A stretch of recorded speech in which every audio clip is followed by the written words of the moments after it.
친구들과 어울려 총싸움하거나 술래잡기를 하며 지냈습니다. 제가 살던 마을에는 기차역이 저희들에게는 아주 좋은 놀이터였는데, 왜냐하면 역전 옆에는 그 산에서 벌목한 나무들을 쌓아두곤 했어요. 그 당시 제 팔로 2아름 이상 되는 커다란 나무들을 이렇게 잔뜩 쌓았는데, 그 키가 보통 집 2배 이상 높았습니다. 그 나무들 틈 속에 방을 만들어 놓곤 놀곤 했지요. 그런데 문제는 그날 밤 꿈속에서 또 그렇게 놀며 숨다가 이제 갈림길을 만나서요, 어디로 가야 할지 그냥 고민도 없이 막 들어갔는데, 글쎄 그 길이 가보니까 막혀있는 곳이죠. 그러면 얼른 다시 돌아 나와야 하는데, 돌이킬 생각을 못하고 거기서 나가는 문을 찾는다며 찾다가 보면 저도 모르는 사이에 이불에 큰 지도를 그리는 거지요. 이러면 다음날 큰 낭패를 당하잖아요. 어머니가 제 머리에 키를 뒤집어 쓰고 친구네 집을 다니게 해서 소금을 얻어 갖고 오라고 합니다. 이만저만 창피한 게 아니지요. 그런데요, 꿈에서만 그런 갈림길이 있는 것이 아니라 우리 인생에도 천국의 삶을 살 것인지 아니면 지옥의 삶을 살 것인지 결정해야 되는 그런 갈림길이 있다라는 것이죠. 만일 우리가 천국의 삶을 사는 길을 택하려면 우리에게 반드시 있어야 하는 게 있는데, 그것을 성경은 회개라고 말을 합니다. 2절 말씀은 우리가 그래야 할 이유를 이렇게 말하고 있죠. 회개하라, 천국이 가까이 왔느니라. 천국이 가까이 왔다라고 하는 말은 지금은 아니지만 이제 앞으로 올 것이라는 그런 뜻이 아니지요. 또 옛날에만 있었던 나라가 아니라 이미 우리에게 가까이 와서 계속되고 있는 나라며 동시에 지금도 우리에게 오고 있는 나라라고 번역할 수가 있습니다. 그러니 하나님 나라로 가려면 회개하라는 말이지요. 우리가 왜 회개하고 우리의 방향을 돌이켜야 할지를 이스라엘 백성들이 잘 보여줍니다. 이집트에서 430년간 종살이 하다가 탈출해서 광야 생활을 했잖아요. 그때 이스라엘 백성은 하나님께서 매일 주시는 만나와 메추라기를 먹고 살았습니다. 그때 이스라엘 백성은 하나님을 의지하며 하나님만 바라보고 살았고, 하나님께서 이끄시는 대로 움직였고, 하나님이 머무시면 그들도 따라 쉬었습니다. 그러나 가나안 땅에 정착한 후부터요, 그들은 모든 것이 하나님으로부터 말미암았다는 사실을 잊어버립니다. 하나님을 믿는다고 하면서 하나님 없이 살았고 하나님의 다스리심을 인정하지 않게 되었습니다. 세례 요한은 그런 사람들의 영적인 상태가 어떠한지를 오늘 말씀 10절에서 이렇게 말하죠. 우리 함께 읽어보십시다. 이미 도끼가 나무불에 놓였으니 10절 말씀 10절 시작. 이미 도끼가 나무불에 놓였으니 좋은 열매 맺지 않은 나무마다 찍어 불에 던지우리라. 사과나무나 아니면 포도나무 농장이든지 내년에 이제 열매를 많이 얻길 원하는 농부가 꼭 해야 하는 일이 있는데, 그것이 가지를 치는 일이에요. 말라 비틀어진 가지나 열매가 적은 나무, 그런 거는 잘라버리는 것이죠. 그런 점에서 이미 도끼가 나무 뿌리에 이렇게 놓였다라고 하는 말은 피할 수 없는 심판이라고 하는 갈림길에 놓여 있으니까 이제 천국의 삶을 살려면 정신 차려야 한다는 것이죠. 진정으로 하나님 나라의 방식을 따라 살려면 이제 회개해야 한다는 것입니다. 인생의 갈림길에서요, 회개를 선택하는 것이 얼마나 중요한지 우리는 다윗 왕을 통해서 볼 수 있습니다. 오늘 저녁 왕국 옥상에서 저녁 노을을 구경하다가 한 아리따운 여인이 목욕하는 장면을 보게 되잖아요. 다윗 왕이요, 그 여인이 자기 부하 장수의 부인이라는 것을 확인하고도요, 욕정을 참지 못해서 하나님께서 그에게 주신 왕의 권력을 이용해서 그 여인과 잠자리를 같이 하죠. 한 달 후에 밧세바가 임신했는데 어떻게 할 것이냐 그렇게 메시지를 넣었더니요, 자신의 실수를 뒤늦게 알아차립니다. 그때 다윗 왕이 자기 죄를 뉘우치고 돌이켰어야 했는데 다윗 왕은요 그러지 않고 감추려고 하지요. 그래서 전쟁터에 나가 있는 밧세바 남편 우리아를 휴가 명령을 내서 집으로 부릅니다. 둘째 휴가를 받은 우리아는요, 지금 자기 동료들이 목숨을 내놓고 싸우는데 어찌 나만 편하게 지낼 수 있냐며 집에 들어갈 수 없다 그러면서 성문 앞에서 그 경비병들과 잠을 잡니다.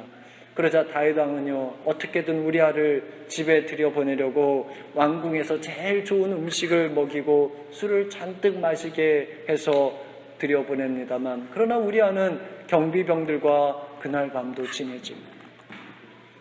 자신의 계획이 전혀 들어가지 않을 때 다윗 왕은 방법을 바꿉니다. 그래서 전쟁이 극심한 그 최전방에 우리아를 보내고 거기서 적군의 손에 죽게 만든 것이죠. 다윗 왕의 이런 잘못된 선택 때문에 밧세바는 졸지에 전쟁 미망인이 되고 말았는데요, 다윗 왕은 그런 밧세바를 합법적으로 자기 아내로 삼습니다. 다윗 왕이요, 천국의 삶을 사는 것을 택하지 않고 이런 지옥의 삶을 택한 이유는 그가 뭔가 부족해서 그런 것이 아니라는 거예요. 경제적으로 부족하다거나 아니면 다윗 왕에게 부인이 없어서가 아니었어요. 순전히 자신에게 일어난 본능이라는 그런 욕심에 이끌렸기 때문이죠. 우리가 예쁜 여인이나 아니면 잘생긴 남자를 보고 아름답다거나 멋있다고 생각하는 그것이 잘못이 아니에요. 잘못은 자신의 욕구를 채우려고 의도적으로 계획하고 행동에 옮기는 것입니다. 다윗 왕이 그런 행실에 대해서 하나님은 나단 선지자의 입을 통해서 뭐라고 말씀하시냐면, 어찌하여 너가 여호와의 말씀을 없인 여기고 나 보기에 악을 행하느냐 그랬잖아요. 여러분, 우리 한번 가만히 생각해 보세요. 우리가 언제 죄에 걸려 넘어집니까? 다윗 왕이 그랬던 것처럼 우리가 하나님을 생각하지 못할 때잖아요. 다윗은 자신이 저지른 일을 잊고 싶었을 거예요. 자신의 측근 외에는 아무도 모를 것이라고 믿고 싶었을 거예요. 하지만 나단 선지자를 통해서 너가 죽임 당할 죄인이라는 그 하나님의 말씀을 듣는 순간 제정신이 번쩍 난 것입니다. 그래서 내가 죄인입니다라고 하나님 앞에 엎드렸죠.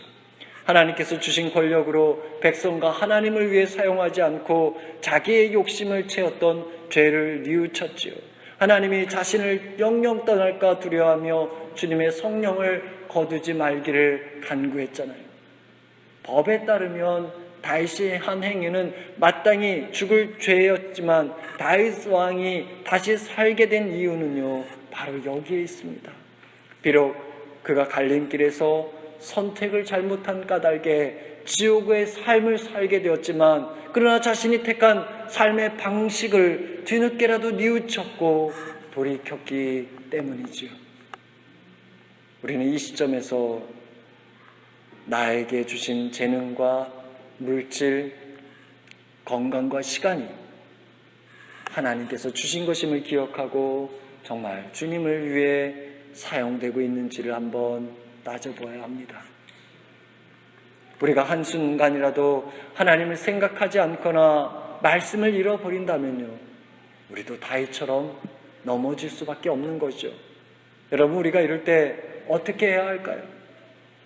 네, 저는 원래부터 심성이 약해가지고 제가 예수님이 나의 구원자요 주님이심을 믿고 신앙생활하지만 번번이 죄의 유혹에 무너지고 맙니다. 이렇게 안타까워하는 분들이 있을 겁니다. 그러나 이렇게 나는 원래 약한 사람이라 죄에 이끌려 사는 존재라며 자기 합리화를 하려는 그런 생각이 들 때마다 우리는 이걸 기억해야 됩니다. 왜 주님이 이 땅에 오셨는지를 말이죠. 예수님이 당신이 오신 이유를 마가복음 2장 17절은 이렇게 말합니다. 내가 의인을 부르러 온 것이 아니요 죄인을 부르러 왔노라. 그렇죠.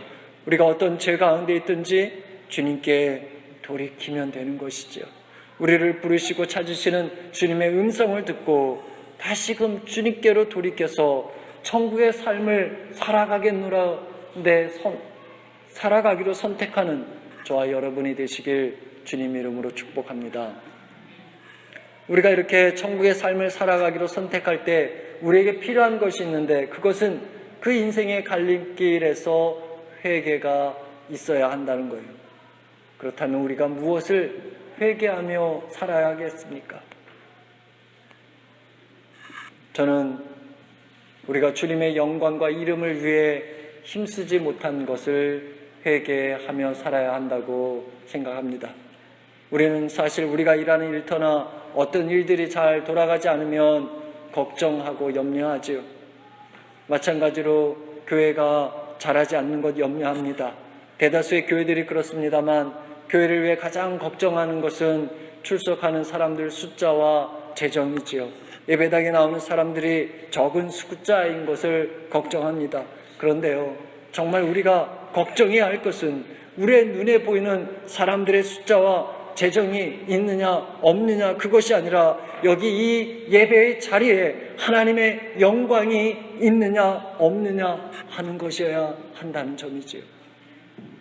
시편 79편에 보면요, 이스라엘을 쳐들어와서 그 땅을 점령하고 성전을 무너뜨리고 모든 집들을 헐어버리고 불태웠던 그 강대국 사람들은요, 하나님의 백성이었던 이스라엘 사람들을 향해서 이렇게 말합니다. 야, 너희가 믿는 하나님이 위대하고 다른 신들보다 뛰어나다고 그렇게 너희 입으로 말하는데, 정말 그렇다고 한다면 그 위대한 하나님은 어디 있느냐.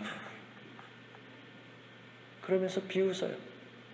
여기서 보면요, 그 사람들이 비난하고 비방하는 초점은 우리 믿는 사람들의 성공이나 실패 그 자체가 아니라요, 거기에 있는 하나님의 이름과 하나님의 영광과 하나님의 역사라는 거예요.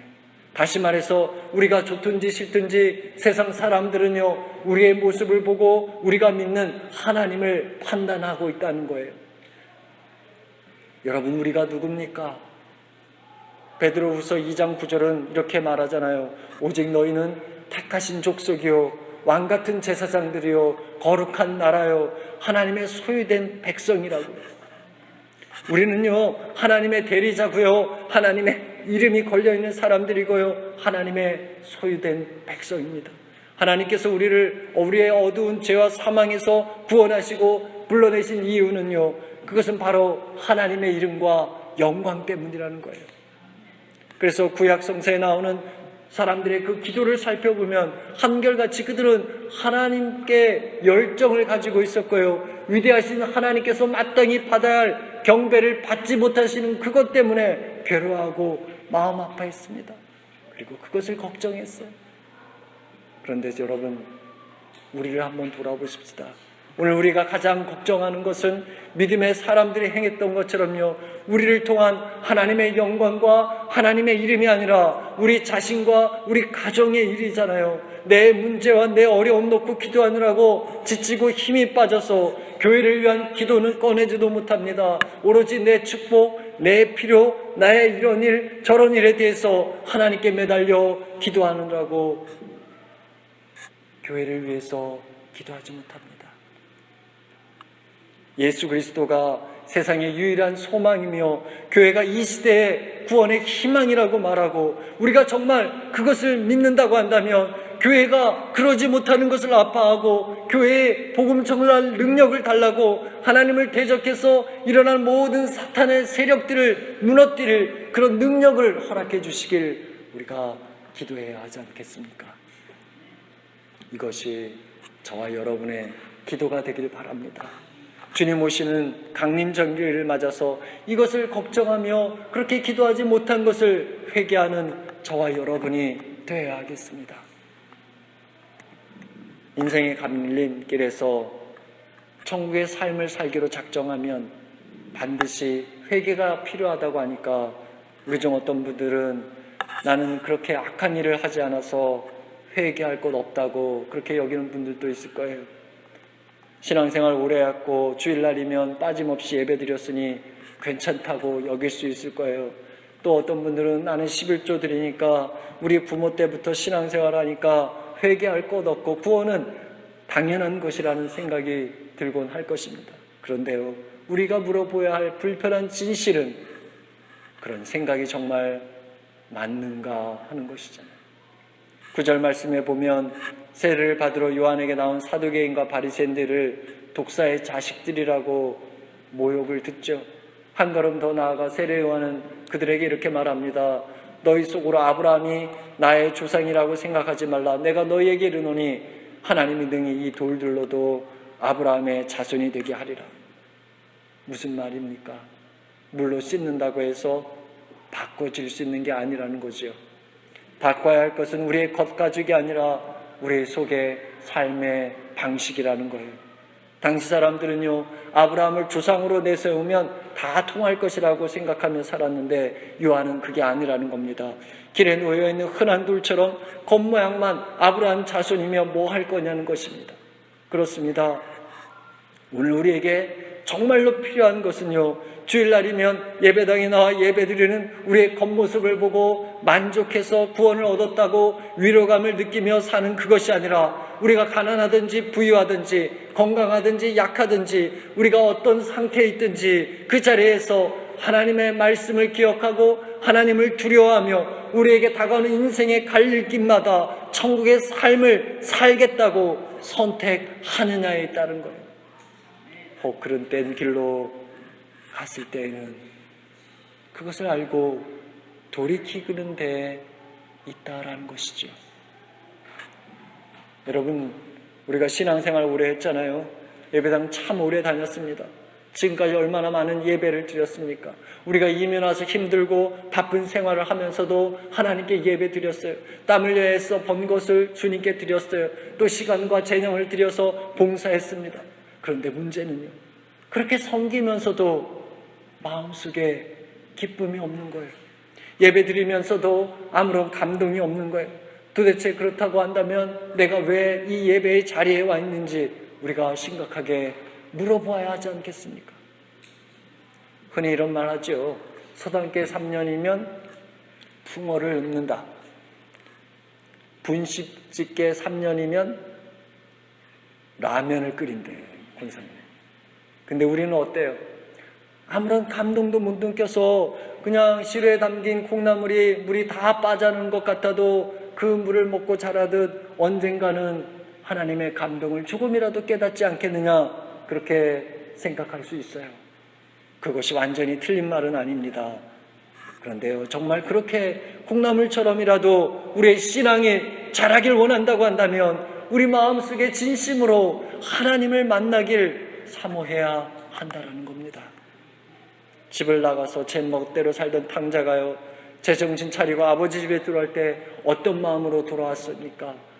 저는 이제 아버지의 아들이라고 할 자격이 없으니까 종 중에 하나로 써주시길 요청해야지 그랬죠. 나는 정말 자격이 없습니다. 나를 불쌍히 여겨달라며 아버지 집에 돌아왔을 때 그때 아버지가 받아주신 거잖아요.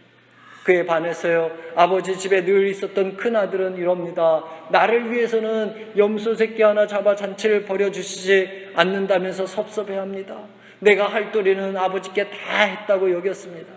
우리가 만일요, 큰아들처럼 이런 마음가짐으로 수천 번, 수만 번, 아니 수십 년 예배 드린다면 거기엔 감동을 느낄 수가 없는 것이죠. 여러분, 우리가 이것을 회개해야 하지 않겠습니까? 우리가 우리 죄를 뉘우치고 돌이킬 때 어떤 은혜를 주시는지 역대하 7장 14절은 이렇게 말합니다. 내 이름으로 일컫는 내 백성이 그 악한 길에서 돌이켜 스스로 겸비하고 기도하며 내 얼굴을 구하면 내가 하늘에서 듣고 그 죄를 사하고 그 땅을 고칠지니라.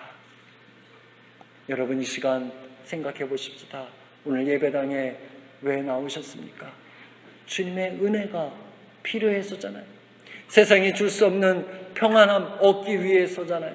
그런데요, 주님의 위로 받고 싶어서 주님이 주시는 그 은혜가 필요해서요, 주님에게 나왔던 우리보다 앞선 믿음의 사람들은요, 우리처럼 미지근하지는 않았습니다. 그들은요, 갈급한 마음으로 주님을 불렀고, 주님이 아니시면 나는 아무것도 아니라는 간절한 마음으로 나왔고, 주님의 은혜 아니고서는 그냥 집에 돌아갈 수 없으니까 제발 저에게 부스러기 은혜라도 달라고 그렇게 기도했습니다. 오늘 저와 여러분은 어떻습니까? 찬송을 한 곡 부를 때에도 온 마음과 힘을 다해 불렀어요. 그래서 우리의 기도와 찬양이, 우리가 드리는 예배가 하나님과 연결되어야 하지 않겠습니까? 바리새인들과 사두개인들이요, 독사의 자식이라고 모욕적을 말을 들었던 이유가 무엇 때문인지 아십니까? 그들이요, 예배를 드리지 않아서가 아니에요. 헌금을 드리지 않아서가 아니었어요. 섬김이 없어서가 아니었습니다. 시간을 맞춰 기도하고 예배를 드렸지만요, 그들 마음속에 하나님의 은혜를 사모함이 없었어요. 하나님을 만나지 않고는 안 된다고 하는 그런 배고픔이 없었습니다. 주님을 목말라 하지 않았고요, 자신들이 죄인이라며 회개하지 않았기 때문입니다.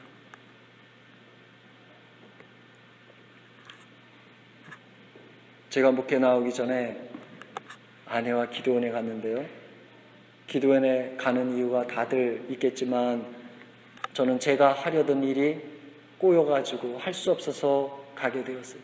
거기서 매일 새벽부터 잠자는 시간까지 아내와 한 일이 있는데, 그것은 기도하고 말씀을 읽고, 그리고 그 아내와 함께 읽은 말씀에 대해서 얻었던 깨달음을 나누며 그렇게 지내는 일이었어요. 그렇게 한 주일을 보냈는데 기도원 원장이 저희 부부를 부르는 거예요. 여자 집사님이 그 원장이셨는데 뜸을 들이다가 저희 보고 하는 말이, 내가 당신들 부부를 놓고, 젊은 부부를 놓고 기도하는데 감히 몇 가지를 좀 이야기해야 되겠답니다. 그렇게 운을 떼더니 제 아내더러는 영이 맑아서 보기 좋대요. 근데 저를 보고는 이래요. 솔직히 말씀드려서 영이 새카맣게 죽었다는 거예요. 보이질 않는데. 근데 그 소리를 듣는데요, 갑자기 속에서 불이 났어요. 아니, 이래봬도 내가 신학대학교 졸업한 전도사인데 집사 주제에 감히 전도사 영이 어쩌고 저쩌고 하니까 막 화가 나는 거예요. 그 자리를 떠나고 싶었어요. 게다가 제 영이 죽었다 그러니까, 보이지 않는다고 하니까 이건 해도 진짜 너무하다고 여겼습니다. 그런데 동시에 말이죠, 제 마음속에 또 다른 생각이 있는데, 그래, 이 원장 집사님 말씀대로 내 영이 죽었어 하는 그런 마음이었어요. 이 두 가지 마음 중에 선택은 제 몫이잖아요. 여러분이라면 어떤 거를 선택하시겠습니까? 화를 내며 그 자리를 박차고 나오는 겁니까? 아니면 예, 맞습니다, 이렇게 하는 걸까요? 예, 맞습니다요? 남의 이야기라고 아주 쉽게 그렇게 끄덕끄덕 하시는데요, 근데 제가 그 순간 제 자존심 다 내려놓고 맞다고 시인했어요.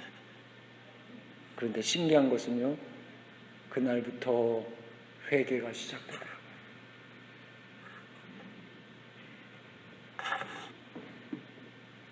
말씀을 읽는데 그 말씀 속에 있는 내용이 어쩌면 저를 향한 말씀으로 들려지기 시작하더라고요.